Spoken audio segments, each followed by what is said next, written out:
As everybody's focused on the Oval Office affair with Zelensky and Trump, other things have been happening.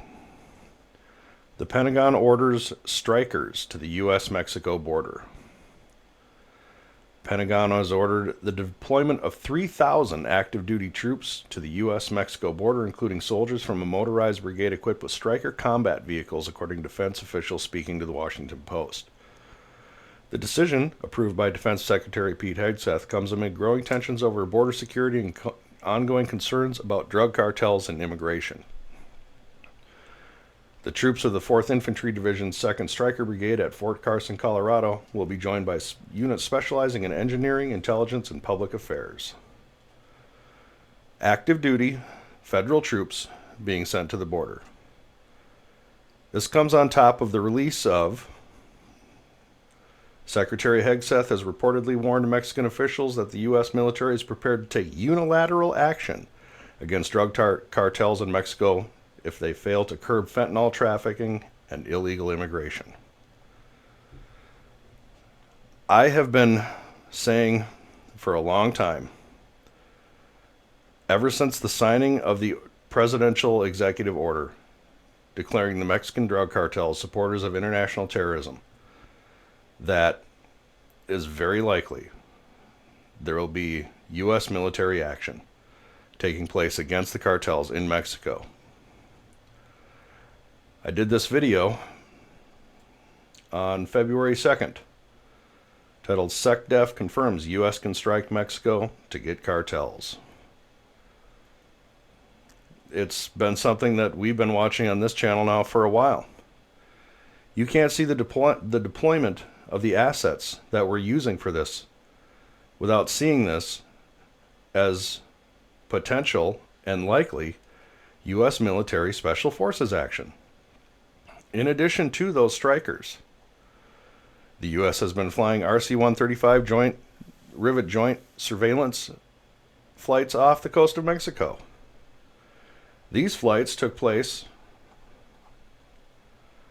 along the Gulf of California and went between the Baja Peninsula and the mainland of Mexico.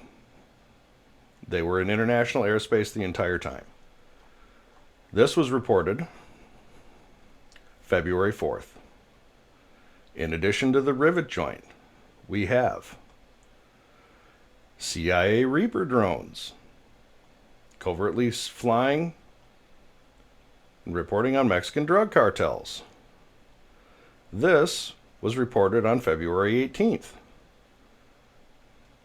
You can see a step-by-step escalation here. And these, with their capabilities, this is a great image, side-by-side example of traditional image captured by aerial platform.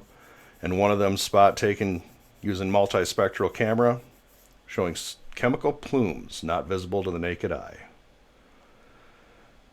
And these flights have taken place with the tacit approval of President Sheinbaum of Mexico. So this isn't something that we're doing covertly that they don't know anything about. It's part of this little campaign, Mexican President Claudia Sheinbaum said today in response to questions about reported CIA drone flights. That's the kind of answer you give when you know what's happening. So she's been in the loop. And then you have U.S. Special Forces land in Mexico to train Mexican soldiers. Soldiers from the U.S. Army's 7th Special Forces Group entered Mexico today, fully armed, as part of a mission to train the Mexican Navy's Infanteria de Marina, Marine Infantry, on conventional and non-conventional types of combat. So as the world watches Ukraine, the United States squabble, the United States is taking clear and concise, definitive action on the border. Recently we had an American citizen killed by an IED that was covered on this channel in just across the border in Mexico. he was tending his ranch on the other side, and he had property over there, and he was able to tend that. But an IED meant for defense of territory by one cartel against another cartel. He drove across it with his truck, and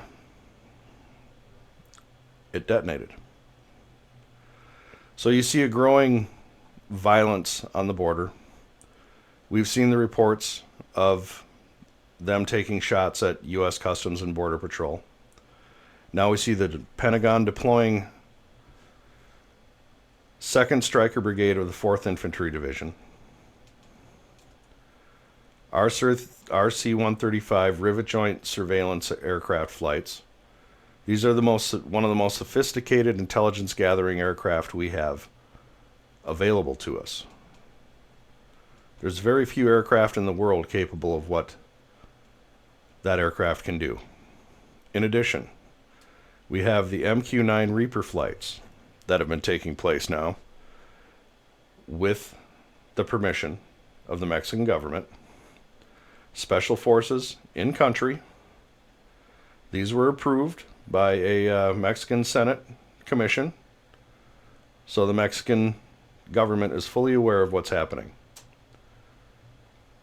So we do have a lot of tension between Washington and Mexico City. And as the world pays attention to what is justifiably a very important story with the U.S. and Ukraine, the U.S. is taking clear and concise steps to, 1, secure its southern border, and 2, possibly more, kinetic military action within Mexico itself.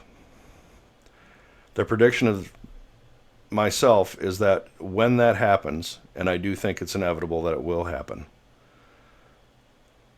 I unfortunately predict that there will be things such as that IED that killed that unfortunate rancher in Texas on the other side of the border tending his ranch in Mexico. But it'll happen on the U.S. side of the border. And that will be used as more justification for further action.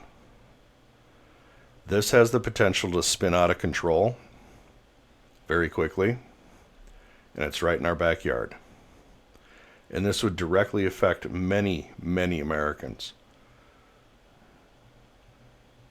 This is getting very serious, and you're not hearing much about it in the news because other stories are taking precedent. But we're going to be paying attention to it. We're going to be paying very close attention to it because I'm not sure that our next battle is going to be in Ukraine. I think it might be right on our own doorstep.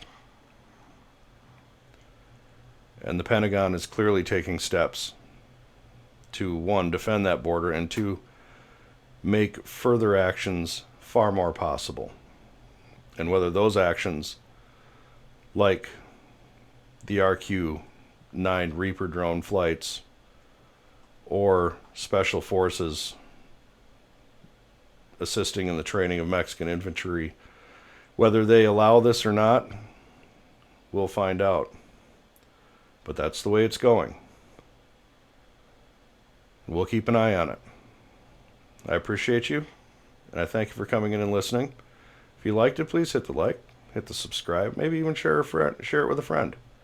And I will catch you next time. Thank you.